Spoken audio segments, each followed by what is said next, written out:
Podcast, episode number 77. You join myself, Chris, alongside my lovely two co-hosts, the techie teacher himself, Mr. Tom. Good evening, everyone. I was just about to throw myself off then. We're recording at a bit of a stranger time this week, aren't we, because of things. But yeah, I'm throwing myself off with that already. We are indeed. Oh. And below him, in the same time zone, the man of many pixels, Mr. Richie. Yeah, so we usually record on a Sunday afternoon, but it's Mother's Day tomorrow in the UK. So happy Mother's Day to all the mothers out there. So we're recording Saturday evening instead. This one's for you, moms. This is for all the moms out there who listen to this show. These are all the moms, mothers, women in their lives, all that kind of stuff. So raise a glass to those wonderful people out there. Or a can. Before we get into the actual show, when did you two realise that Mother's Day in America, the States, is a different day to it is in the UK? I think it was only a few years ago, actually. It's when I started listening to a lot more gaming podcasts, and they bring up, it's like, it's not Mother's Day. And you panic, and they immediately start going, like, is it Mother's Day? It's like this week. Oh, God, no. I found that out years ago in an airport, and we were returning from our Easter holidays, so it was in like mid-April probably. And I remember going to the airport, and one of the newsagents shops in there had just like flowers and cards everywhere saying Mother's Day is on this day. And like any like child of a mother, it goes into like an immediate panic, like you said, Richie, thinking, oh my God, have I missed it? It's tomorrow or something like that. And the reality is in the UK, it was like a whole month prior. So yeah, interesting one for Mother's Day. Don't know why it's different. I guess it's just Hallmark cards make that decision. I don't know. I've got a feeling you're right. Yeah, I'd have to research like the origins of Mother's Day. If you know the answer to that, do drop it in the comments below, because you are here for the Sounds of Stadia podcast, where we round up all the Stadia and gaming news for your listening or viewing pleasure. We've got a great show for you this week on the longest running Stadia podcast this side of Google. I keep going to get my drink all, so now I've got a drink in hand. I'm going to be all over it. Apologies if you hear ice cubes dingling around. Clink, clink. Clink, clink. Cheers. For the longest running Stadia podcast this side of Google Maps. And of course, you join us for another great episode this week. We're going to be talking about Stadia's competition, Shadow PC, falling into darkness as it files for bankruptcy. We're also going to be talking about the Bethesda games officially becoming part of the Xbox family and how that might impact your Stadia gaming futures as the weeks and months tickle over in 2021. I don't know why I said tickle. I meant trickle, but I said tickle. Either way. It's gone straight into my head, this gentleman. And of course, it's going to be one of those. The long-awaited FIFA 21 arrives half a season late on Stadia this coming Thursday, the 18th of March. And we've got some news and some exciting stuff regarding the community and ourselves as well, because we are big football/soccer fans here. So, well, most of us are. I'm not sure about you, Tom. You Two fans. Would you count FIFA coming to Stadia? Would you count FIFA's Stadia as an 89th minute goal? I mean, at this point, they're almost in extra time, but yeah. I would it depends. That, yeah. The goal could still be... It's currently under VAR review. The goal could be disallowed depending on the price of the game. That was a great shout. Yeah. So we've got all of that news, and we've got some exciting game announcements as well that dropped this week. All wrapped up into episode 77 of the Sounds of Stadia podcast. If you are new to the show and you haven't done so already, we would appreciate you clicking that little magical bell down below for all those personalised. But is that what we've got to do? We've got to wave our hands around. Yeah. When we talk just about distraction techniques. It's one of them shows, gentlemen. It's one of them shows. I'll let you in on a little secret. Before we get into the housekeeping and stuff. He hasn't even liked the channel on his own account yet. Of course I have. Of course I have. On all 50 of my accounts when we were first starting out. Now, excellent. My secret is this isn't my first drink of the afternoon. And I've not told you that till now. That's fine. SideQuest is going to be fun when we're recording in an hour's time. Of course. Ladies and gents, you're in for a treat this week. And the best part about it is a lot of our viewers and listeners out there listen to this first thing on a Monday morning when it's dark, it's windy and raining, and they're on their way to work for their commute. And here we are getting drunk on camera for your Stadia pleasure. So, gentlemen, housekeeping before we get into it. What are you both drinking? Tom? You go first, Tom. Recently, one of our friends actually hooked us up, sort of clued us in that that Brewdog, a very famous brewing company in the UK. They are in the UK, I'm sure. Yeah. young lads as well, I think. It was actually a bit of a startup company originally. They were giving away to anyone in the UK who ordered it a 4-pack of their newest lager called Lost. Available in stores now, but camera didn't focus because I haven't got it on autofocus. But it's a Planet First lager where it's actually a carbon negative beer, so it's actually useful to the planet in the sense that it doesn't cost energy to make. It's really good. It's actually really nice. For every pint. Trees. I'm a big fan of BrewDog. The Pumpy IPA is probably my favourite beer of all time. Yeah, but I'm on the Kronenberg tonight. Ah, right. Their Stormtrooper beer is quite nice that they do over at BrewDog. I got a couple of those over the Christmas period. I'm on a coconut infused rum tonight with Coke. Ooh. So starting on the spirits early. I'm already feeling tropical. I'm already noticing I'm halfway through this glass and we're not even into the housekeeping yet. So here 3 hours later, SpongeBob. So a bit of housekeeping for our viewers out there.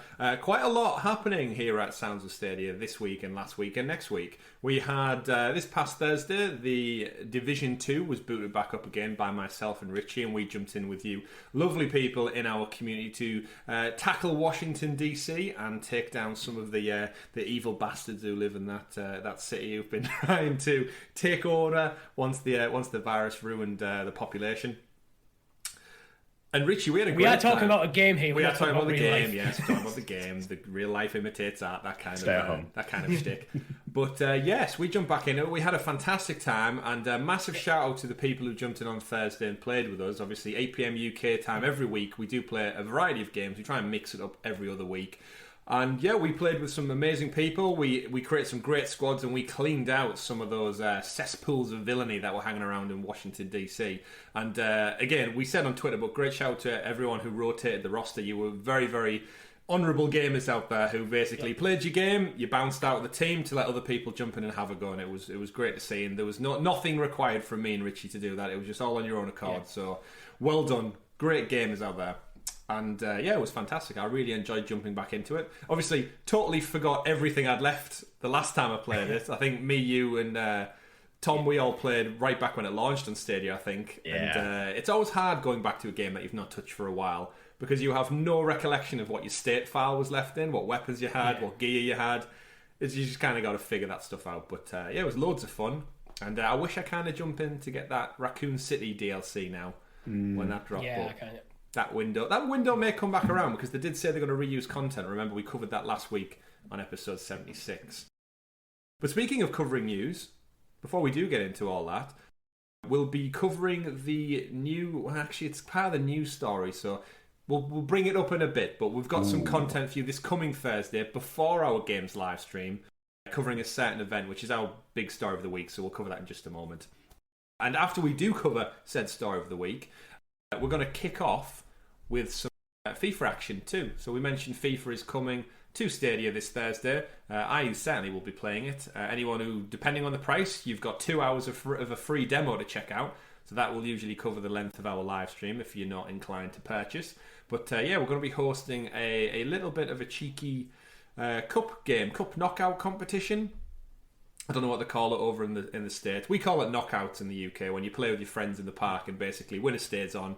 That kind of elimination. Although I actually listened to a couple of football podcasts and they've talked about stuff like that, and they call things like Wembley and stuff. There's different.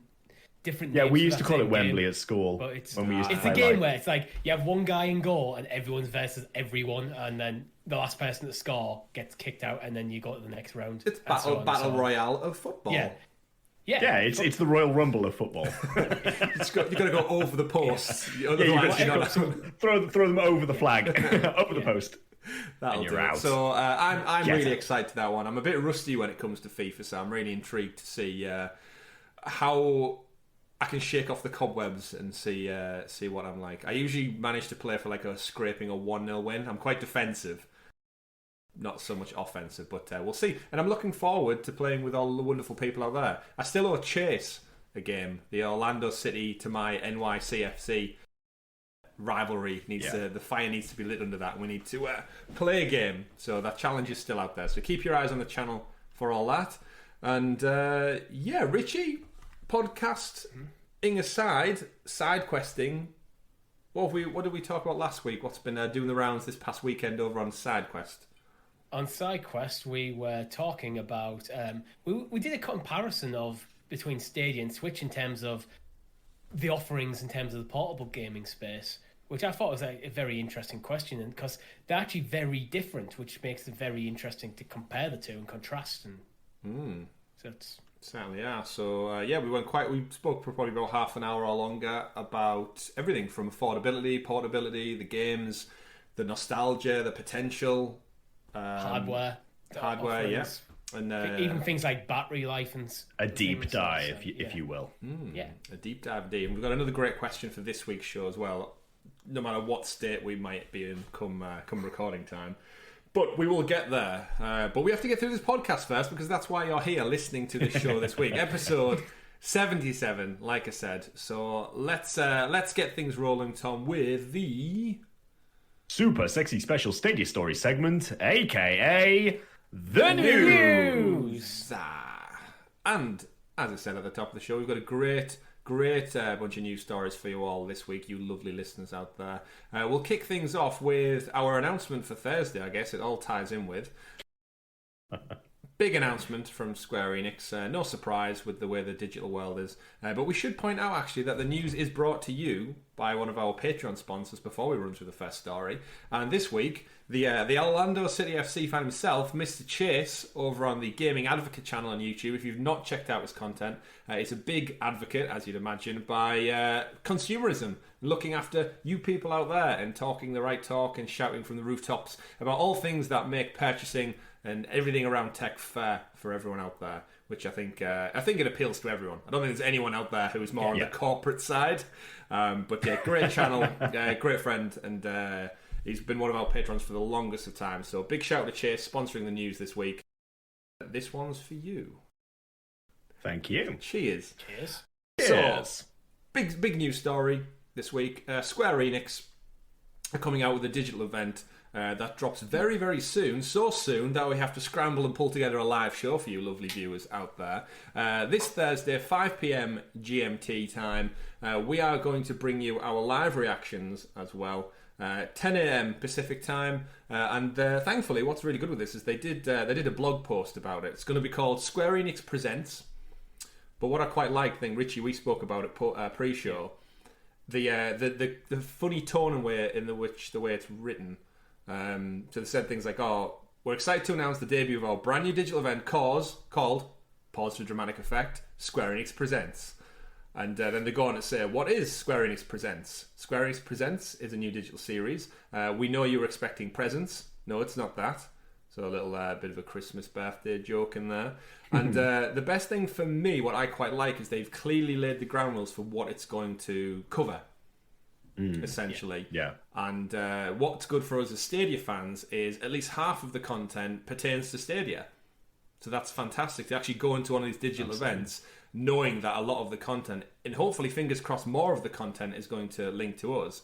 So I'll give us a rundown of the things, gentlemen, and I'd just like to get your thoughts on which one of these excites you the most and if you think there'll be any surprises. So the run of show is the next in the series for Life is Strange. The world premiere, exactly, of the next critically acclaimed entry in the series. Not made by Don't Nod. I think it's going to be Deck 9, who made the last one, who's basically taken over the reins for this IP. We're going to get an Outriders update, get a new look at the upcoming RPG. Obviously, we'll be just short of 2 weeks out from release at that point, coming to Stadia with cross-platform. Balan Wonderworld, which I've got my own bit to say about that, but I'll hang fire. The Tomb Raider series has some 25th anniversary celebration announcements. Marvel's Avengers, some new looks and additional information on how that journey roadmap is going to come out. And then some Just Cause mobile game information with some new mobile game announcements. And a Tatao showcase from the sister company of Square Enix, which I've never heard of until now. And I'm trying to pronounce it wrong. Taito? Taito. Yeah, Taito. They're very famous for Bubble Bobble. Do you remember Bubble Bobble? Bubble Bobble? Can't say I do. I've just got Toto Africa in my head now as soon as I tried. Oh man, how do you not know what Bubble Bobble is? It's the two little like dinosaur guys, and they used to do like you have like the coloured orbs at the top of the screen. You've got to fire the orbs up and match the colours, and then they pop. It's an NES game. Bubble Bobble. Just because you say it over and over again doesn't mean I've seen it. But Taito were like, oh my god, they created like Arkanoid and Space Invaders. They are like oh my god, how do you know I've heard of Space Invaders? I think, yeah. All right, I just watched a bit of Bubble, and I do kind of recognise it, but I just never heard of Taito. So I'm sorry for getting so animated about that, but it's Taito. He's really passionate. Just a little bit. Well, hopefully we'll get a Stadia announcement. Yeah. But gentlemen, I'll throw it over to you two then. What do we think? Is there any standout things from there that we're going to hear about? Anything that entices you? I have to admit that Life is Strange is still on my to-do list, so I have basically zero experience of Life is Strange. So for that to have like a world premiere to me is sort of like okay, but my attention is very much focused towards two things in particular. One, I'm hoping for some sort of future roadmap for Avengers. I'd really like to know what content is coming next. If they can get some certain key characters coming to the Avengers down the line. For me personally, that's probably going to be the likes of... Yeah, we know that we're going to get Black Panther and the Wakanda DLC at some point. Or like the Wakanda hub, I believe you mentioned before, Chris. Mm-hmm. But I want to see the likes of... I would love to see Doctor Strange. I'm a big Doctor Strange fan. And I'd like to see... Ooh, who knows? Maybe get Hank Pym actually doing something as Ant-Man. Yeah, rather than just being stood in the hub world. Rather than just being stood around in... Yeah. Yeah, I mean, it's an interesting thing for Avengers because the 18th is when the Hawkeye DLC drops as well. So they've got the showcase event. It's the same day that kind of the final pillar of their roadmap is ending. So I'd like to think they're going to showcase something. Let's remember, they've still got Spider-Man exclusive for PlayStation somewhere in this timeline, but at the moment he's in an alternate dimension that we just don't know about because everything's been pushed back and put on hold. But obviously launching next gen, I'm excited, and they've got to be smart with this shoot. If they're doing a showcase digital event, bring your big guns, right? Like shout from the rooftops that we're getting Spider-Man. We've got these extra new characters, and we are thinking about the future. We're not going anywhere. Because that's what this kind of game needs. Is we've seen how well Destiny does it by just showcasing. We're going to continue on to 2021, 2022. This is our plan. This will be the big expansions. Even just by giving them a name, it shows commitment to growing the platform. And I was a little surprised when I saw Avengers on this list that they're covering in the Square Enix Presents, because there is a war table coming. It's like, so I'm not expecting too much in this event from Avengers because of the war table. It's probably more of a summary of what we're getting rather than the actual reveals. But yeah, Tom, going back to Life is Strange, I think that's one that I think you should pick up Life is Strange and Before the Storm, and I think you and your fiance would have a great time just playing them on the couch. I'm fairly certain I actually have them as part of PS Plus. From claiming the games over time and stuff like that. But again, it's just one that just slipped through the net amongst everything else that's going on. Really, it's one of them episodic ones where like an episode can be like 2 to 3 hours. So it's a nice I'm going to play this on an evening, Monday to Friday. Okay, I really love the Life is Strange. The first one, completed the whole thing, and like you said, Richie, the Before the Storm was great as well. And it's very much Telltale inspired, so it's similar, kind of more like a cartoon aesthetic art style, but it's more, you've got dialogue options and trees and branching paths that can be totally varied, with then little almost like search the environment for clues and puzzles, like interact from like a very much a static camera point and work your way through. But it tells a really good touching story with some good interesting twists. And they're brilliant at writing characters. The characters feel like real people with actual depth to them. Yeah, fantastic. Really good. The only problem I think that the franchise has had in the past is as Reggie said, being episodic. It's something that I don't think works with video games at all. And I think the second one suffered because there was delays to it, or like 3-month gaps between anything. And at that point, I'm out. I'm not coming back to it that regular. I'm an advocate of the format, but it needs to have a very short life between the first and the final episodes being released. Okay. You can't. It needs to be for me within a month or two of the first and last being released, because expecting people to, you'd almost want to do it weekly, like a TV show.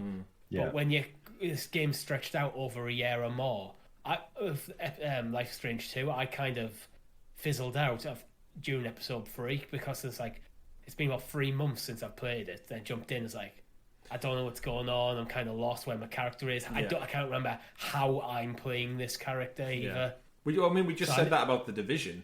You go back to an old game and you forget what you're doing, where you're at, and it's the same with any entertainment medium. Like, you wouldn't do that with a TV show, or you wouldn't sit down and watch a movie and get halfway through and go, I'll check in with this in 3 weeks' time. It's just like all content we consume, like Netflix does so well, because it's just you just keep binging shows, don't you? Look how it's changed television. Yeah, I don't think it works for video games. Like, I understand it gives the developers more time, so they can essentially get some cash flow in the door episode 1, and then build on 2, 3, 4, 5. And we've seen the Man of Medan and the Dark Pictures anthology try and do this. I really just don't think it works for video games. You need to almost be ready to release all episodes in one go. That's for me, for it to work. Because I do think it's a format that can work quite nicely. Because it's nice to sit down, playing a game and go, okay, in about 3 hours' time, I'm going to be done with this episode. And then I'll take on the next episode tomorrow. Bite-sized amounts. But Life is Strange. Definitely recommended from me, and sounds like you as well, Richie. So interested to see where Deck 9 take that particular IP. The one I wanted to bring attention to was Balan Wonderworld. If you two not say anything about this, it looks like some kind of Rayman inspired 3D platformer, and from the first looks, a lot of people that I pay attention to have watched, it looks terrible. It looks like the jankiest arsed, unpolished game you've ever seen in a long time. The initial trailer had me thinking like, it looks like Rayman kind of adventure, but the first impressions I've seen from other games journalists and stuff around there, it's not. Like, I don't know how this game has been sanctioned by Square Enix, because it's not looking good, especially when it comes out at the end of the month as well. It's not like it's even a year away and this is just early test builds. This is a game that comes out in the next week. But this is the first I've actually heard of it, to be honest. So yeah, it's probably the last you'll hear of it as well. Unless it comes to Stadia. It looks like it was built for something like the PS2 as well. It just well, the first look, people have said things like the audio's all over the place. It just doesn't seem like it could do with another like year or two in the oven. Is what I'm gathering from it. But that's probably I'd put even the Just Cause mobile game over the top of this at this point. Which is saying a lot. But the kind of biggest thing that I would like to really, really get from this, being probably of all of those IPs on there, is the Tomb Raider series. Because they have announced, obviously it's the 25th anniversary, they're going to be celebrating. They did have the tease that they're looking to remake and remaster the originals, so Tomb Raiders 1, 2 and 3 from PS1 era, into some kind of modernisation and link it with the reboot series.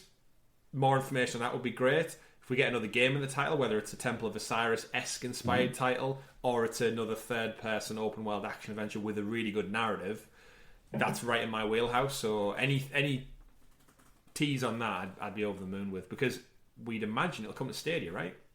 We've got, 5 Tomb Raider titles on Stadia right now? I think it's a good shout. I think it's a safe bet. Love to see it. Yeah, I think with the Tomb Raider franchise, we're definitely seeing that support on the Stadia platform. I still really, really want to see more support from Square Enix for other titles. Oh God, yeah. Like, I just feel like they've got such a huge library that people are invested in. Like, Tomb Raider's great, but give me my Final Fantasy. Just please. I'll buy Final Fantasy 7, 8, 9 again. I've talked about quite a few shows at the moment. I'm currently playing Bravely Default on Switch. There's a Square title. Yeah. Well, although that's a Nintendo title, so this is the weird thing that Square do. Like, they sometimes partner up with their platforms and just go, make exclusive for them. Because Octopath Traveler's practically is also Square Enix, right? I mean, it is. Yeah, it is Square Enix. It was very much. It's. I remember when they first showed the trailer, everyone thought it was a Final Fantasy game, in everything but name, practically almost. And obviously, We've got what's the new one that's coming out? That's like back to being high fantasy. Project. No, the actual next entry in Final Fantasy. That is actual Final Fantasy. 16. Yeah, 16. Because that's very much back to. Is that PlayStation exclusive though? Oh, maybe PlayStation and PC. Yeah. For eternity or just the timed. I don't know. You know, there's so many. Final Fantasy VII remake is PS exclusive, so it's hard for now. For now, yeah. But there were rumors out there. Getting a bit off topic here, but there were rumors out there that there had been leaks, apparently, of 7 remake coming to Xbox as well. But I think it was something like an Australian video game store posted a listing for it, and then it was taken down. Swiftly removed. But I'd love to see just anything, and like against Square, they're slowly but surely, as I think we said pre-show as well, Richie. Like they're becoming, I don't want to say more westernized, but their library of games is just like it seems to be getting bigger and bigger, and they are very much.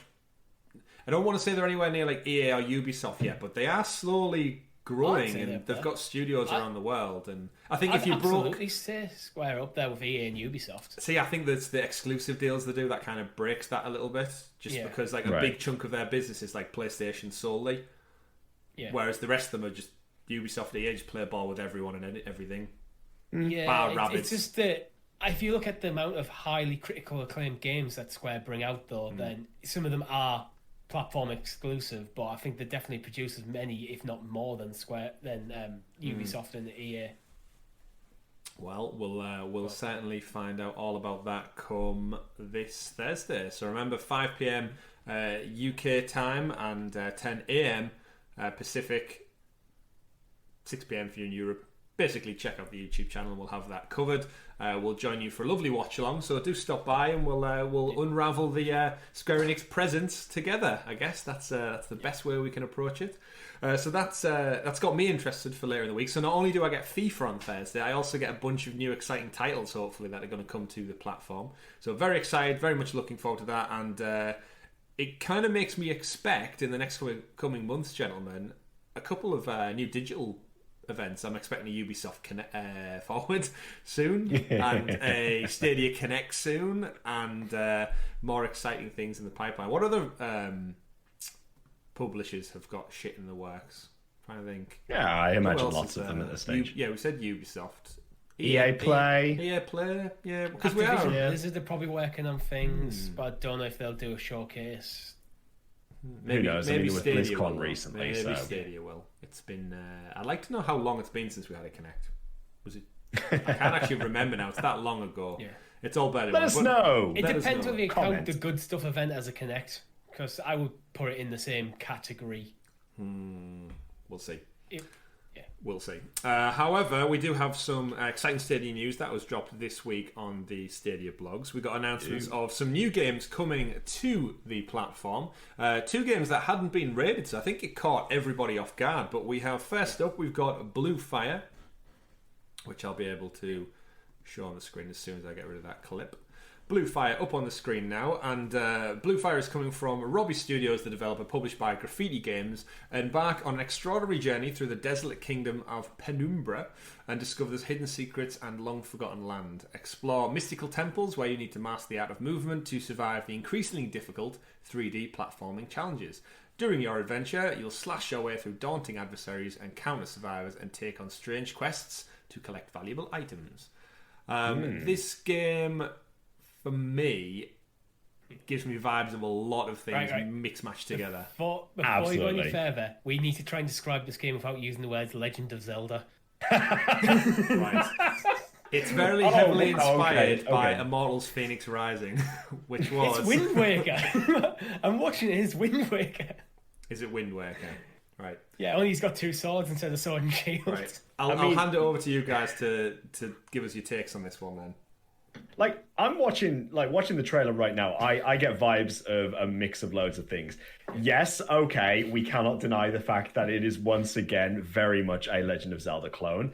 It's giving me vibes of almost like Super Meat Boy difficulty, though, in terms of platforming. So it almost the cliches. It's a Zelda clone that's like Dark Souls.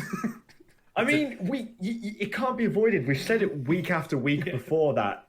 Once you've got like a staple game that creates its own genre, it's almost unavoidable, isn't it? Really, because other games just try to be that. But it even makes me think when I look at it, Little Nightmares as well. It looks at the character, looks like it's straight out of Little Nightmares. There's times when you see like a shot of the main character from behind that if he wasn't called grey, if you called him green, you could convince people this was literally Link you're looking at. With the hood up. Yeah. So just picking out a few things. So it does say, you're right, Tom, it's got hardcore platforming. Yeah. You are lost in the void, whatever that means. The void. Find void entrances throughout the world. So it sounds like there's some kind of like portal shit going on, jumping through portals. Slash your way through great adversaries. A haunting world. Travel through the perished world of Penumbra. Encounter peculiar survivors, collectibles, and upgrades. Does this have an element of roguelike stuff as well? Or when you die, do you get to keep your stuff? I think it's just going to be a single-player adventure, so I don't think it has any roguelite elements. It looks like it's a single-player story akin to Legend of Zelda. You know what? I'm in for this. I think it looks awesome. Yeah, I'm can't remember where was this leaked or rated at some point before, because I feel like I've glanced at this and it says it's got such a distinct art style. But I'm trying to think if I got my wires crossed with another game that looks like it possibly. But Wind Waker. You've seen trailers for Wind Waker. I mean, possibly, yeah. It's not as colourful as Wind Waker, but I mean, this game came out on the 4th of February 2021 on Steam and other platforms as well. So it's had a few months to brew elsewhere.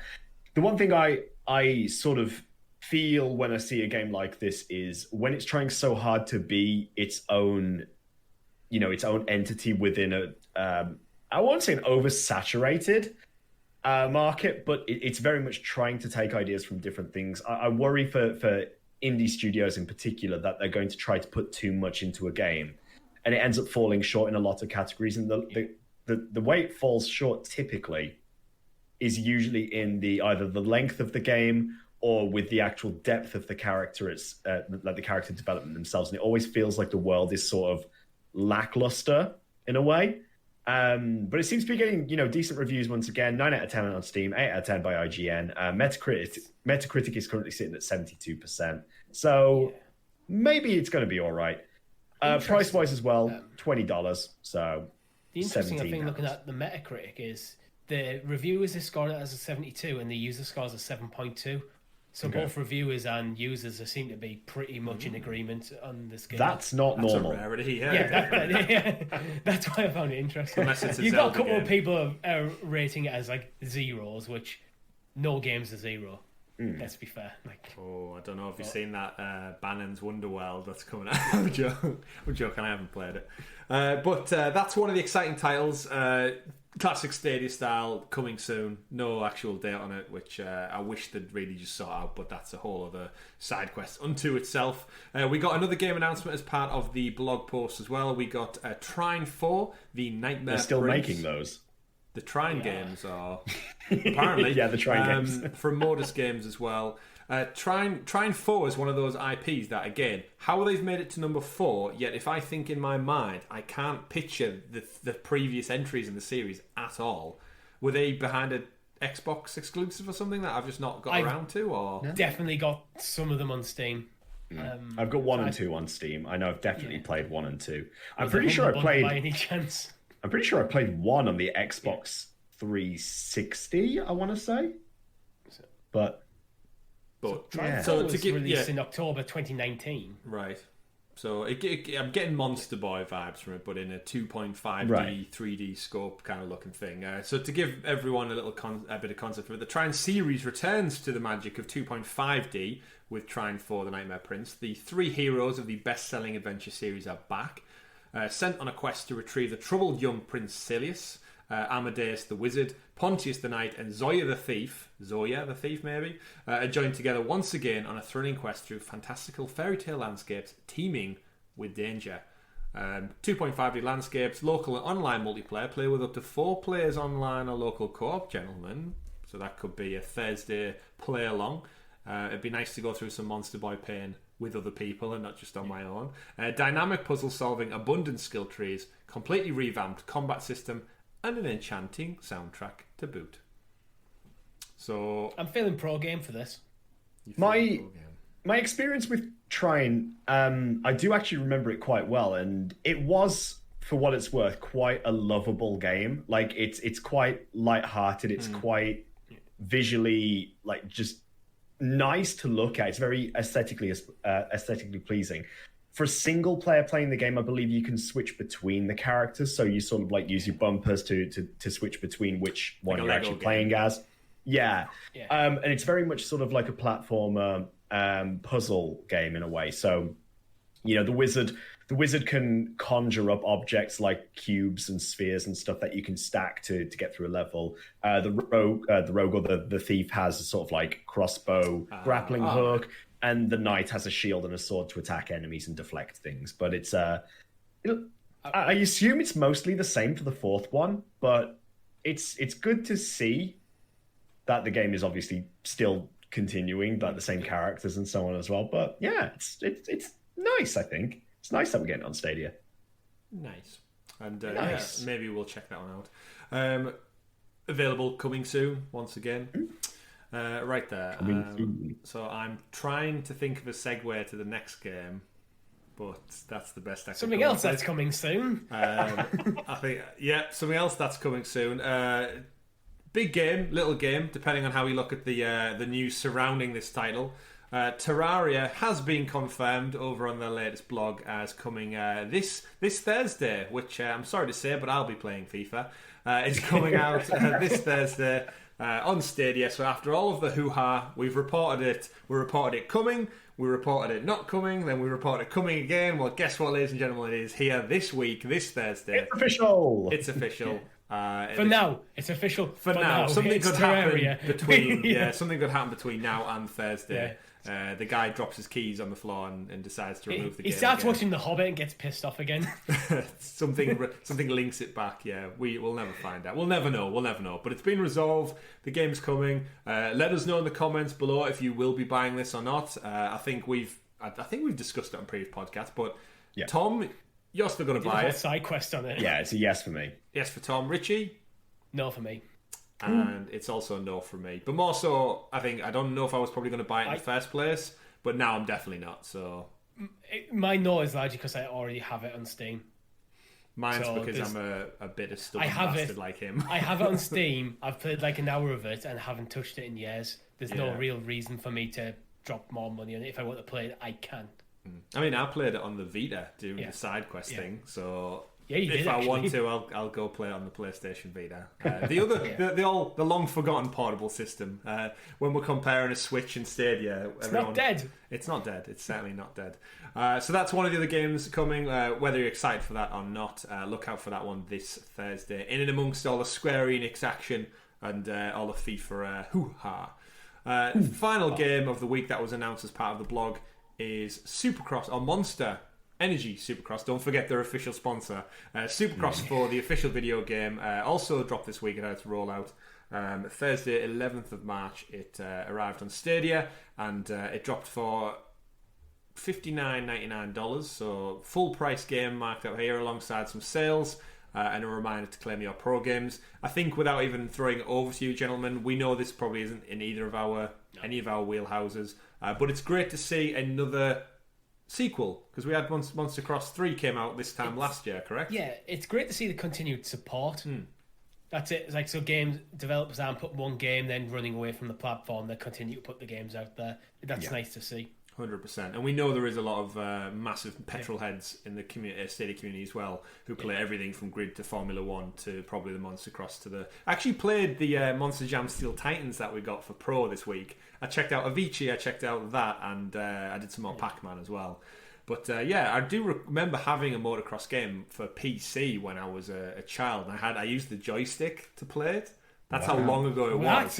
That's weird. I don't know why. I think I had Crazy Aeroplane or Crazy Plane, I think, which had the joystick. And then whatever game I got, I guess if it was compatible with the joystick as a child, I just thought, this is fun. Let's use this. I had one for Microsoft Flight Simulator. I think the original.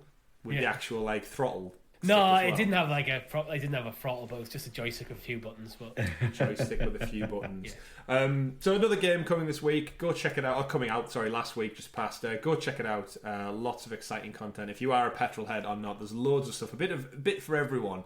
I think coming soon to Stadia. A talking point I kind of wanted to cover back to the Terraria story, gents, is it interesting of note that Terraria doesn't feature on any of these blog posts promoting games coming? It drops this Thursday and it's nowhere in sight. I think they tweeted about it, right? That was it. They did, yeah. It was a tweet and it wasn't even linked in the blog. It's just literally a tweet with a picture. Do you think this is some... We can do it too on social media. I think with how messy it's been, we don't know how long in advance they actually prepare these blogs or anything. So with how messy the whole Terraria coming to Stadia, is it coming, is it not, has been, they're probably just... Their social media managers, whoever write the blogs, probably just want to get it. Okay, we need to get the information out there. Let's just tweet about it. The blog's already written. We've finally got a confirmation date. That's it. The blog might be written before they got the confirmation date. It does make you wonder whether it was in there or not. There's something to say about it. Yeah, but let's just be real just for a second. Like, there's been so much going on in social media anyway about what's been happening with Terraria, and Demilogic confirmed the fact that it was coming to Stadia and then it wasn't coming. Then we get the official Terraria update saying, yes, it's coming to Stadia. Like, at this point, it's almost like beating a dead horse. We know it's coming to Stadia. Might as well just throw out a tweet just to say, yeah, okay. I mean, you already know. For me, it's a line in the blog post. It's like a line at the bottom of the blog post. Here's your date, done. But I don't know. I wouldn't read too much into it, to be honest, because... It's so easy to read to like the politics of that sort of stuff. Are they not putting in the blog post because they're a bit bitter about the situation? But I'm trying to think. I doubt it's anything that well thought out, to be honest. Yeah, I'm trying to think of like what headline. How could journalists spin this to a negative story? Something like Terraria's forced back onto Stadia by contractual obligation or something. There's definitely something in there. Stadia kicks back by not including in blog post. Tweet about it. Record a whole episode. Put it on YouTube. We could do a side quest on like how many journalists do you think actually read the Stadia blog posts? I don't know. Just the headline. But there's definitely something to be said about that. Depending on how much you read into the world of Terraria, not. I just thought it's an interesting thing. I know Stadia quite often leave games off. Actually, they left. What did they leave off last week? And then it came out the day after the blog post. And I saw everyone on Twitter going, "Great that it's coming, but why not include it in your blog post, your summary for the week?" It seems like such a missed opportunity to promote something on your platform. But and the thing is, the only people I think reading the blog posts are journalists and people who invested in the platform. So it just feels like just put all the information in there. Indeed. Yeah, I mean, like you said, it can't, like, they might be pre-typed up in advance, but if we were going into this show and there was a story drop, guess what we do? We'd type a quick memo in the doc, we'd get the link, we'd copy it in, we'd read it, it doesn't take long to edit a HTML document or whatever. Yeah, I don't know about you, but I hope they're not doing something like, they're restricting it to so many stories or so many characters or something because of where people won't read it. Because I'm sat there and when I see a blog post that's quite long, I'm happier than when it's very short because there's more news, there's more stuff. That is certainly true. So speaking of other stories this week, that's all your games that have dropped that are coming out in the immediate future. There are some DLC stories we're going to get to, but before that, we wanted to address the story of the week that Shadow PC, one of Stadia's competitors in the world of cloud gaming, has filed for bankruptcy this past week. So the company behind the cloud gaming platform Shadow, they've basically asked for bankruptcy in the US and receivership in France, which is virtually the same thing. They posted a blog initially talking about a reorganization, and then apparently it's to get rid of essentially its masses of debt that it's got.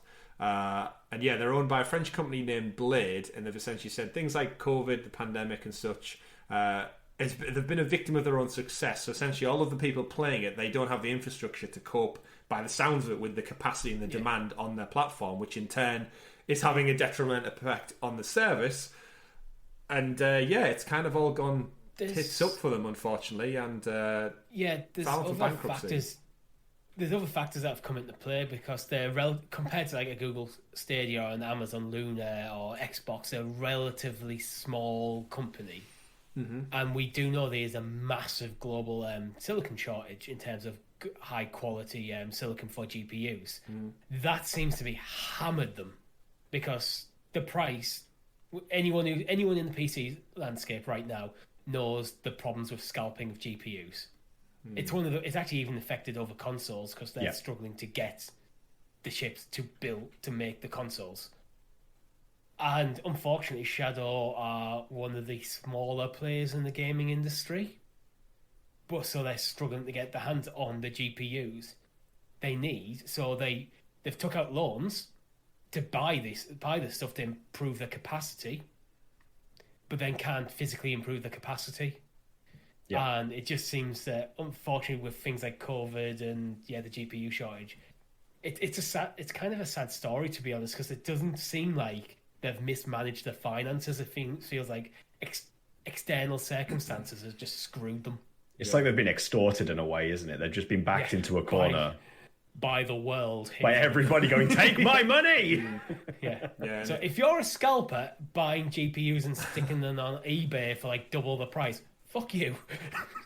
Is that are the scalpers really focusing on GPUs? I think it's more looking at like Apple and Samsung and stuff who purchase it's like crypto miners as well. The scalpers, crypto miners, because there's a GPU shortage.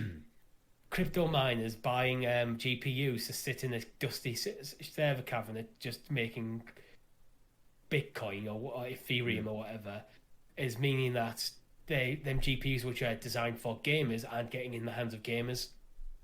I mean, he's not wrong. I was reading an interview with the CEO of Razer, who they've announced in their latest range of laptops and desktops. Sorry to take this off topic here, but they all include the RTX 3080, which is the top of the range NVIDIA graphics card that's coming out. And he's been approached directly by people asking whether the desktops and the laptops will whether the GPUs within it will be suitable for specifically crypto mining.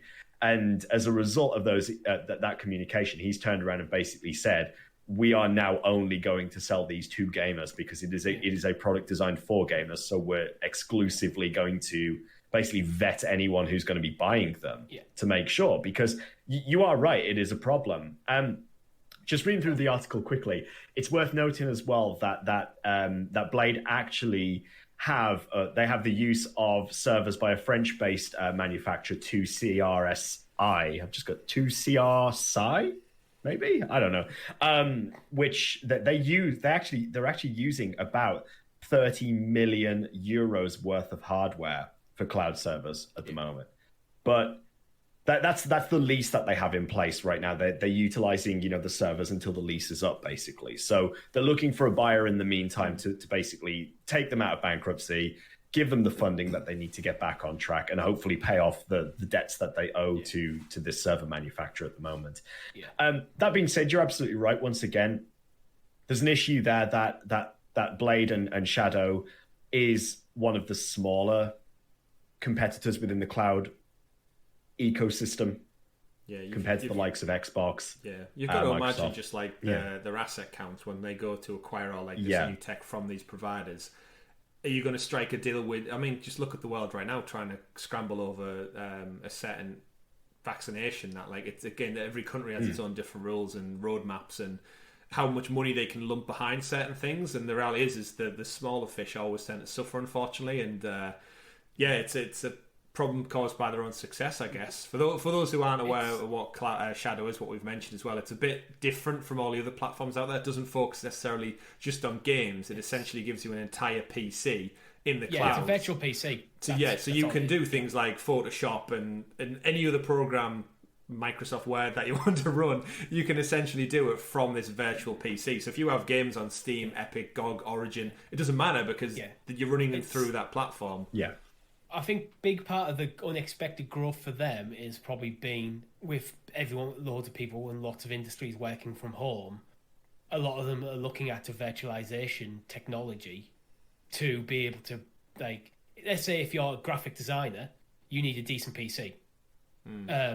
What's better for your boss, to buy you another awesome PC to stick in your house, or pay a subscription to something like Shadow for the short term?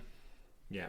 And it does wrap up the article as well over on Gizmodo, saying essentially, however, things like Nvidia and Google have advantages by providing their own capital and equipment to keep their servers running, and that is the crux of the whole thing. If they own their own kit, they keep it going. Nvidia especially, they won't be paying any premium on the GPUs for GeForce Now. Yeah, 100%.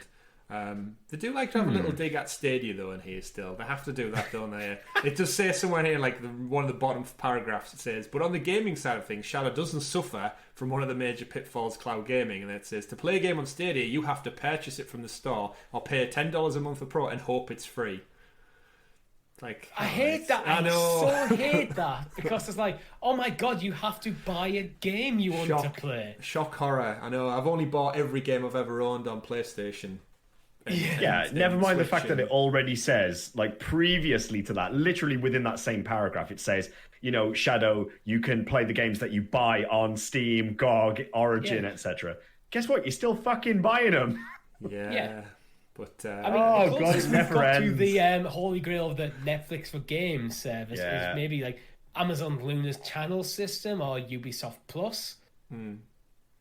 But either way, Shadow, unfortunately, falling on hard times. Obviously, we don't want to see that. By all means, we want everyone to succeed out there in the games industry, because it breeds a better marketplace for consumers, which we all are. Competition is healthy for everybody, and the more players there are on the market, the better. So we do hope they land on their feet, essentially, and they're able to hopefully sort everything, balance the books, and get back to doing what they do best, which is gaming anything in the cloud, not necessarily just gaming.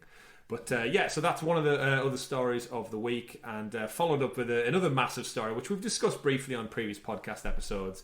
But it's finally got the EU seal of approval, gentlemen, which is, we know, what every country and every business is vying out for there. The seal of approval from the mighty EU.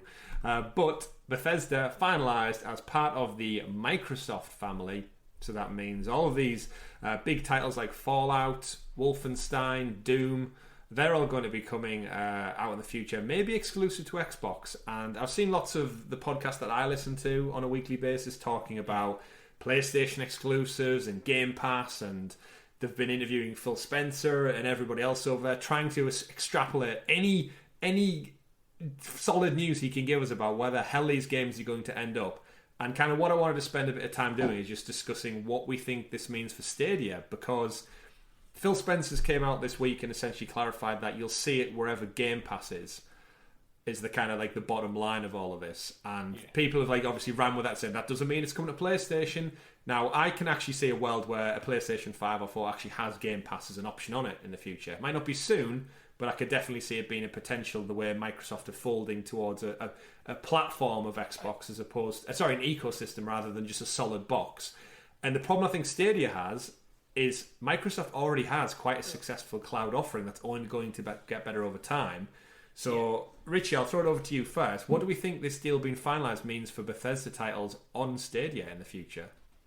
The first thing we should mention is they said that any existing contracts they're going to honour. So it's possible things like Elder Scrolls 6 won't be platform exclusive, because that's already been announced. Mm-hmm. I imagine maybe Sony have already got things in the works for that. The problem with Stadia being a relatively new player is that Stadia might be excluded from that conversation. Sony's might have had a long-standing interest in the Elder Scrolls franchise, probably dating back to Oblivion. Mm. So I would be surprised if Elder Scrolls 6 doesn't come to PlayStation. I wouldn't be surprised if it doesn't come to Stadia, though. Yep. And that's the thing, because they're dropping the word exclusive a lot.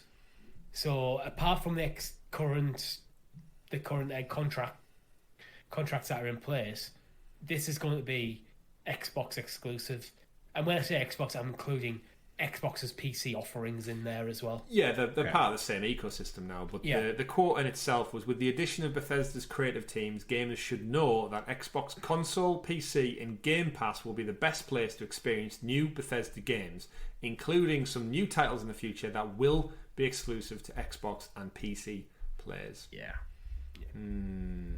Now, I do wonder, before I throw it over to you, Tom, just like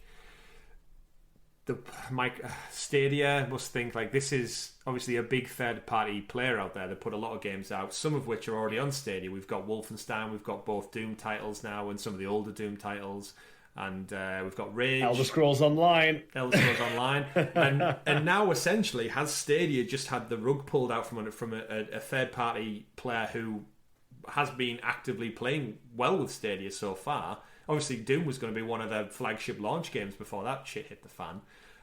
But yeah, Tom, where do you stand on this? Do you think this is potentially pulling some strings from Stadia's quiver?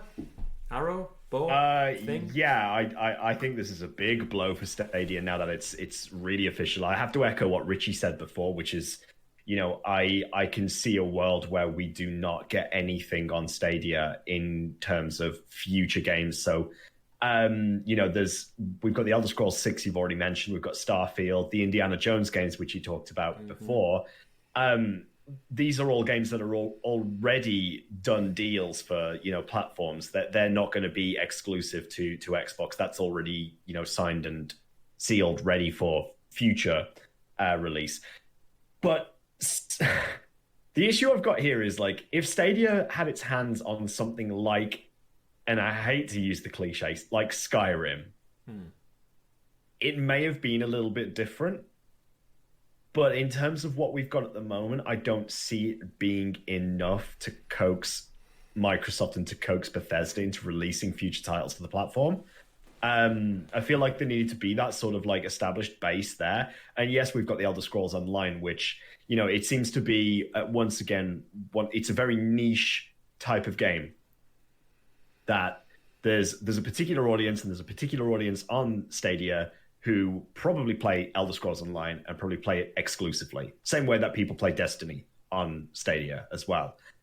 I don't think that's enough. I just don't think that's enough. And I think it's a real blow for Google and for Stadia in particular, because Bethesda, we've said before when we first found out about this deal, has incredibly powerful IP. Like very hard-hitting IP that has, you know, it's a meme generator. It's a cultural thing within the gaming ecosystem, and to not have that on Stadia is a problem. It's a big problem, I think. Yeah. If you look at the back catalogue, the Bethesda own IP that have been landmark titles in the gaming landscape. Everything from Doom, the original Doom, that's now owned by Bethesda. It wasn't a Bethesda game then, but it is now. Skyrim, everyone knows Skyrim. Fallout 3, these are huge titles in the gaming like landscape over the years. Yeah, it's a big one. It's for me, it's a weird one because my relationship with Bethesda is one of like I appreciate them from afar. I can't really attest to saying that like I enjoy the Wolfenstein games. I haven't played Fallout games somehow. They've eluded me. I have 2 copies of Fallout 4 on PS4 somehow. I've said this before. I got one free from just randomly buying something in game, and the guy just gave me one. Like he was trying to get rid of it or something. And yeah, like the Elder Scrolls stuff, not really my scene. I'd never got into them. And as far as the IPs they bought, they don't overly worry me. As someone who's like a big fan of the PlayStation exclusives, that was the other way around. For people who are getting, I know, up in arms about this, I can totally understand it because, like you said, Richie, these are such big games. And I know the counter-argument is always, well, if PlayStation bought Bethesda, we wouldn't be having the same conversation. The difference... I think we would. Yeah, I think we would as well. But I think it's weird how people view them, the two different, like the blue and the green teams. For me, the problem with these IPs is they have a lengthy history everywhere else because this is a third party. Fallout you can play everywhere. Doom, Wolfenstein you can play everywhere. This isn't. I can understand it with new IP, but for some reason it feels a little bit more. it stings a little bit more because you've been able to play this entire back catalogue of these IPs history everywhere, and now they're being made potentially on one platform. And I know we shouldn't really mourn that much because you can play anything in the cloud now, as we all know. Well, but there's a little bit of sourness about it, I think, just because they have been everywhere and now they're not going to be potentially. Okay. Yeah, well, I think that's it. Bethesda were one of the big third-party publishers. They're now a first-party publisher for Microsoft. That's a big shift in the gaming landscape. Yeah. There's no denying that. It's a lot of vacant spots now left on like PlayStation's catalogue, like PC potentially if they're keeping it like away from Steam and GOG and stuff. The silver lining I see here is that we haven't really officially had confirmation yet as to where Elder Scrolls 6 is going to land. And I think that's going to be the one that is going to be a huge focus for most people because of the success of Skyrim, the success of Oblivion, and just just as it is as a flagstone really for Bethesda, but also for gaming fantasy lovers in the gaming world. And I'm really, really digging deep here to speculate on this. If Stadia has access to the Elder Scrolls 6, there is a potential there that we may see future IP, depending on what happens. Microsoft may down the line, they may be stating what they want to state now in terms of exclusivity. They may decide against that later on down the line, because guess what? It is, as you said before, it's first party. They now call the shots. If a game is doing so well, they may decide to push it a year down the line, 2 years down the line. So there's still a silver lining in there. It doesn't mean that it's guaranteed to be exclusive. Yeah, but it seems like that's what they want initially. I'm very skeptical on Elder Scrolls 6 coming to Stadia because it was announced before Stadia. I think that's a big thing because where Sony will probably have, I'd imagine Sony have had a deal in place with Bethesda before the official announcement. Future Elder Scrolls games. At E3 2018, I think it was. Yeah. So they will have probably known about the game and going, yes, that's coming to the PS5. The biggest things for me that really kind of like to put a kind of bow on all of this that I really feel like Stadia are going to lose out on, because PlayStation have that legacy. They've got those IPs. You can play all Fallout games and stuff and do games on the PlayStation ecosystem. And from a business point of view, from Microsoft, we know they need to recoup some of this ridiculous amount of money they've just dropped for acquiring Bethesda. And from a business point of view, we've said before, they're going to funnel all these titles into Game Pass, which makes Game Pass, by hands down, the best thing for a gamer on the market right now. $10 a month back. That already was, and it's just going to get better. Obviously, how that will benefit them long term, the money, the finances, who knows what that's going to look like. For me, Microsoft could potentially put these titles out. The next Fallout game could easily still drop on PlayStation. The next Skyrim, Elder Scrolls game could easily drop as well. And Microsoft can do this great thing where they go, if you want to play it in the best place to play, day one, we've got Game Pass. $10 a month, you can play this instead. However, if you are in the PlayStation ecosystem, $70, there's the game, enjoy it on your PlayStation. They still get almost the full whack of the $70, and they get the Game Pass benefits. I think where Stadia loses out is Microsoft have xCloud, so there is literally no reason they put it on Stadia, make $70, or just get it on Game Pass or xCloud for $70 or $10 a month. I honestly don't think Stadia has any kind of leg to stand on to tease Microsoft into thinking this is a good deal for you, Microsoft. Phil, our CEO is called Phil as well. That's something we've got in common, right? Give us the games, please. I honestly, it's such a shame, and I honestly feel like the cloud market, obviously GeForce Now will be like, oh, you can still play it through us potentially. Stadia and Luna, I think, are going to get shafted in this one. I mean, they're even friendly with Nintendo, Will-o'-the-Wisps and stuff, and Cuphead. I don't think they're that friendly with another cloud competitor. Google and Microsoft don't get along on other platforms, let alone gaming. So, especially in the second half of the Xbox One generation, Microsoft seemed to change their strategy. They started buying up new studios. Bethesda's obviously the biggest one by far of all of them. But yeah, they started playing up well with others as well. So one of the issues for me is if you had any hope I would have had for something like Skyrim coming to Stadia is now gone. Because I can't see why Microsoft would sanction that. Yeah, Yeah. It doesn't make where Bethesda, sense. before this deal, might have been open to it. Yeah, I agree. But I can't see where's the benefit to Microsoft apart from selling things. But Skyrim's already on Game Pass now. Yep. I think that has already happened. Correct me if I'm wrong in the they comments all below. they all dropped this week, didn't there? There was like Yeah. 15 Bethesda games all dropped this Friday, I think it was. That deal goes through, they immediately dropped. They knew what they were cha-ching. doing. They had the lineup ready to go. Yep. Yeah. Magic. So there's no benefit to Microsoft putting it on Stadia.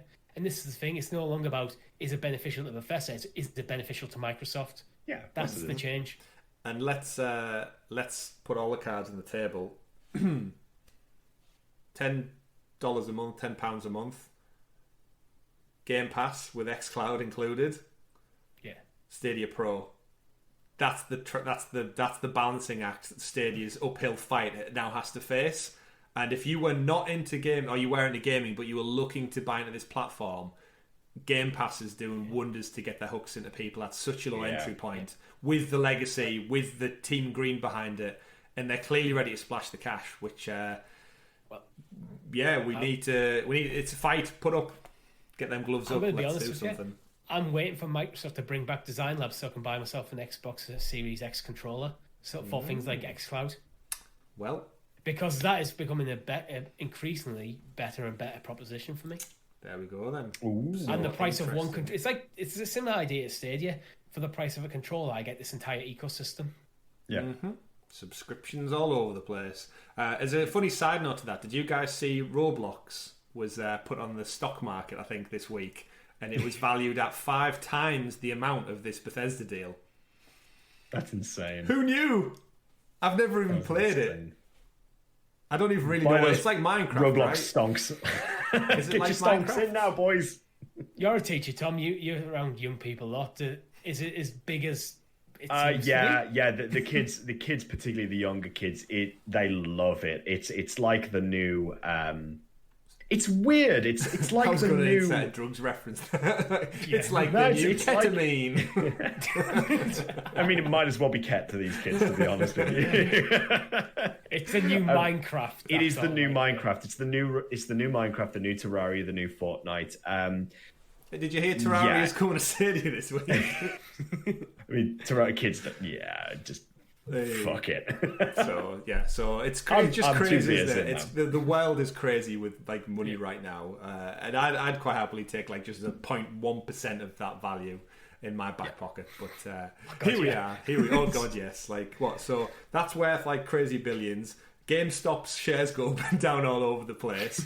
Microsoft spend more money on Bethesda than Disney bought Star Wars and Marvel for.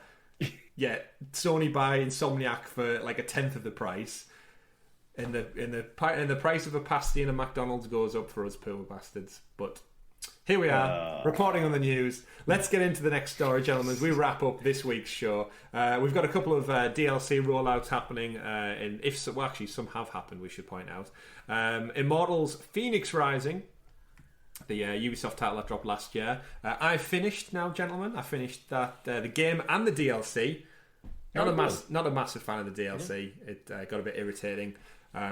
It was all puzzles. The main game was a great story. I thought it was one of the best games that came out last year. I'd highly, highly recommend it. The first DLC was taking all the puzzles from the game, and that's all it was. It was like, here's some puzzles. You finish puzzles. And then the character you speak to, you go back to them and go, finish the puzzles, and they go, great, there's 2 more, go do them for me. You do them, come back, and they go, that's fantastic. Now here's a big puzzle for you to go complete. And it was just that times 4, and that was the DLC. And they weren't easy puzzles.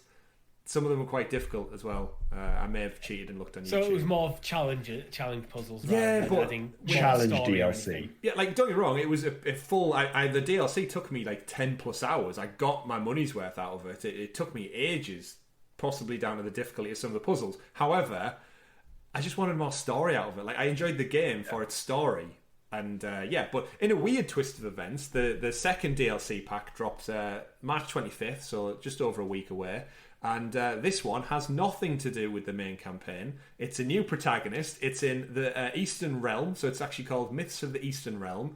And essentially you can embark on an all-new adventure in the Myths of the Eastern Realm. It's the second of 3 planned series as well. New open world, new characters, new story, inspired by Chinese mythology and centered on a new hero named Ku.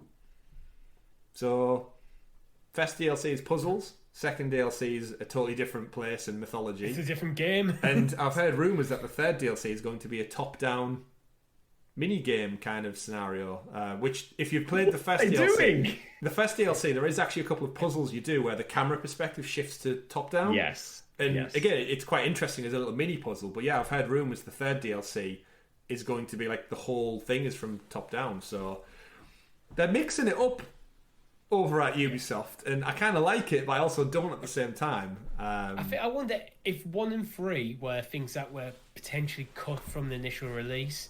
That they couldn't find the nice, like, the designs and puzzles, couldn't figure out how to work it into the game as is. So let's just bring out as puzzle DLC. Number 2 seems odd. Like, this sounds like just a sequel almost. Yeah, like, this is the teaser for, if you like this, we'll do a full-blown sequel. We'll be releasing Immortals Coup Rising. Yeah. But, the game's great, by the way, gents. I'd highly recommend it. If you've got that Ubisoft scratch for open-world quests, you enjoy the Breath of the Wild, puzzle-esque type things. I had a great time with it. I really, really enjoyed it. Fantastic. It was a nice one. Not going to jump into WatchDogs just yet, though. Yeah. I feel like I'm a bit fatigued on open world Ubisoft games. After finishing Valhalla and Immortals back to back, I'm giving it a bit of a break. Yeah, that's why I couldn't get into Immortals. I just needed to move on to a different style of game for a bit. Moving on. Speaking of moving on, and WatchDogs, funnily enough, at the same time, WatchDogs 2's multiplayer dropped this week. The online multiplayer component of the game, which was promised a while back and then got delayed. It then got delayed again this month. However, not for Stadia. It did get delayed for Luna and PC Mind, which just goes to show you that the architecture of Luna is more akin to PC than it is. Stadia's Linux, right? Yeah. Yes. Yeah. So, interesting. But yeah, the online component dropped where essentially you can jump in with multiple different people and just tear shit up in London with your friends. Take on missions, take on heists. Very similar to GTA Online, actually. But it's got the addition of, obviously, drones and spider robots and tracking bombs and AI cars and all that kind of futuristic stuff. But it's something that interests me. I've seen a couple of people in the community interested in it, but as someone who doesn't have the energy to jump into another massive open world game right now, I think I'll let this one sit for a while. And obviously you two haven't played this yet. No. Not even in my library at the moment. I toyed with the idea of getting it, but I ultimately decided I had better things to spend my money on. Sorry, Ubisoft. I was very open with my thoughts. I think it looks like a decent game, but there's so many other decent games coming out around the same time that I didn't want to buy it. But when I get Ubisoft Plus in the UK for Stadia, I'll probably look at it then. Yeah. There's two things about this game which are really weird for me. Is like, you'd think with it being in London, all three of us would be more interested. With it being almost in our backyard, and yet I feel like it hasn't had the allure. I don't know whether it's because it's like a post-Brexit London, and I'm kind of like, I've had enough of that kind of talk. I don't want to live in that world. But then the second part does go back to how different would our conversation be right now if we were talking about Watch Dogs Legion launching at the end of this month. If they hadn't brought it out with Valhalla and Immortals and every other game last Christmas, and they just said now we were like, breaking news story, what Ubisoft Connect happened, Ubisoft Forward happened this week. And I'm always going to do that. And guess what? 25th of March, Watch Dogs Legion comes out with online multiplayer, all this across all platforms, Ubisoft Plus maybe available. Timing is everything. I argue the game would do better on all platforms by delaying it till now. Yeah. Because it's one of them, we said at the time, this is weird, they're getting in their own way with this. Yeah. Take note, devs and publishers. Timing. Actually, speaking of timing, we'd be expecting Far Cry about a month from today, give or take, as well. I think maybe Ubisoft Forward is on the horizon. Yeah. Maybe. We should have Riders Republic by now. Yeah. No, yeah, we should. Yeah, that was February, wasn't it? Yeah. Damn. Skull and Bones as well. No, Richie, no. Last year. No, we're never getting that. Prince of Persia was out Prince of Persia. March as well, wasn't it? Like 25th of March or something. Yeah. Rainbow Six Quarantine. some things. There's stuff for it. There's enough stuff for forward to cover there. Yeah, there certainly is there. Well, maybe we'll hear news Go. about that soon. A couple of final stories then for everybody out there. We mentioned it at the top of the show, but FIFA is coming out this coming week, Thursday the 18th. And interestingly enough, the Stadia team are throwing down the gauntlet over on the blog post. They put out a separate one. Alex, Nate, and Karen from the Stadia team, the community managers team. Actually, I'm trying to think. One of them's a PR manager, one's marketing lead, and one of them's product manager. Product manager. Those guys are throwing down the gauntlet as football soccer fans, and they're letting people basically play them in a kind of one-on-one competition match on March 18th between 10 a.m. and 12 p.m. Pacific time. Essentially, you need to add those guys on as a Stadia friend, and you can either, I suppose, defeat them, or it depends how good they are. I don't really know. Defeat them. But yeah, I've put my name in the hat. I've added them all on as a friend list. Again, don't know how rusty I am on FIFA, but I'll take them on. I've added them as a challenge. I've added them in preparation if I end up buying it, but that's not going to. I mean, it's kind of interesting looking through the blog post. I quite like the way they've actually laid out the challenge too. So just to give you a little bit of information, so the three people they've got working at Stadia here, they've actually got a little like mini sort of bio for each of them. So the PR manager, Alex, is a former semi-pro footballer. Nate, who a lot of us content creators and people within the Stadia community follow on Twitter already, is a true baller in every regard. Has never lost a round of rock paper scissors except to his kids. And Karen is an Arsenal fan and currently crushing semi-pro AI at FIFA as well. So relatively up there in terms of difficulty as well. I think this is a really good thing. I like what they're doing with it. Yeah, and I think it's a good way to get people sort of engaged with FIFA 21 once it releases on Stadia. I like it. As a side thing to this, do we think FIFA, I know we've probably discussed it before, do we think FIFA's going to drop with a free weekend like Madden? With them doing a community event on the Thursday? It seems like a community event would be prime real estate for, it's free for everyone, so anyone can play and jump in all weekend. And it's a discounted price, hopefully, Richie. Yeah. Hopefully. But I did see in the terms and conditions, it did say you have to have bought the game as well, which means it probably isn't going to be a free weekend. But that could just be a stipulation they want in the terms and seas just in case there's any like pushback on them. So we'll see. Guess we'll see. We've literally got, gentlemen, all the countdowns, all of the weeks have boiled down to this. We are 4 days away. 4 days from having a massive. Let's face it, like arguably for a lot of people out there, the biggest title on Stadia right now when it drops. Yeah. FIFA 21 is huge. It makes millions, and now you can play it while you sit on the toilet. So, final story of the week, wrapping up the show, is Stadia. This current weekend, actually, at the time of listening to this, it's probably already happened, or most of it will have already happened. Stadia taking part in the Play Anywhere Game Jam, where it's a little competition or a creative thing or experience, I guess. And now it's hosted by Playcrafting. 40 Unity developers from around the US work together in 10 teams to craft an engaging couch co-op or competitive game geared towards local multiplayer for Stadia. And the winner essentially will enter the Stadia Makers program and develop the game entitled fully for Stadia. If you don't win, you can still take ownership of the things that you've pulled together across the event and take it away and retain rights and ownership, which is fantastic for smaller teams. And this sounds crazy. They've got some, again, smaller teams I've never heard of, unfortunately.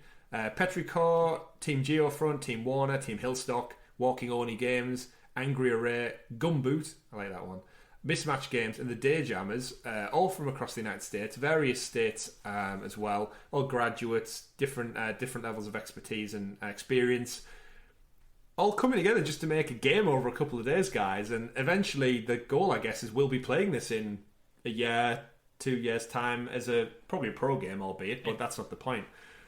That's crazy, right? That this is a thing. It's a cool idea. Yeah. It's basically a competition where, okay, the winner, whoever has the best game or the best gaming potential, gets your game financed. I mean, I've seen some really good games come out of game jams before, particularly with I'm trying to remember which one it was. There was one that used to be hosted by Mojang, creators of Minecraft. Quite a while ago. Not Minecraft itself, but there was a game that I followed quite religiously by a little duo who go by the name of Vlambeer, called Nuclear Throne. They just created it for a game jam, and now it's a game on Steam that literally, it sold lots of copies. And it's just a great way, I think, for game devs just to get an opportunity just to mess around and come up with an original idea in a limited time frame and just go, do you know what? Here it is. This is what I've done. Like it or lump it. And for the most part, we love it. So, yeah. Really interesting. It's a good way. I know even some big developers do game jams occasionally just as part of their routine thing, maybe every couple of months. And I think it's a good way for developers to show off a bit of creativity. I wonder, obviously they're using Unity. I'm actually just impressed that they could pull together something so quick, like over the course of just a few days. Get the car. I'm sure they might have like assets they're allowed to use, or they don't surely just start from literally scratch, right? They must give them something. You'd be surprised. Because you'd need your design team to come up with a design for an asset, and that alone could take a while, right? So they'll have the concept of, so it's like, what was it, games geared towards local multiplayer. So they'll have that as a concept going in, so they can start brainstorming prior to the actual jam itself. Yeah, true. It would be interesting to see like a documentary of this, almost like after the fact, of like, kind of like Robot Wars used to do, where you used to go behind the scenes and see like how they would fix the robots, how they would repair them, how they would tweak them, what their plan of attack was and stuff. And it would be great to kind of be a fly on the wall and see these guys throw around ideas and come up with solutions for how they can utilize Stadia, and then obviously in a year or so's time when the game comes out, you'd have that like great backstory to how it succeeded. But great little event, very, very interesting, and I look forward to see what fruits of their labour come out of it. But that brings us, gentlemen, to the end of another Sounds of Stadia podcast. My drink's empty.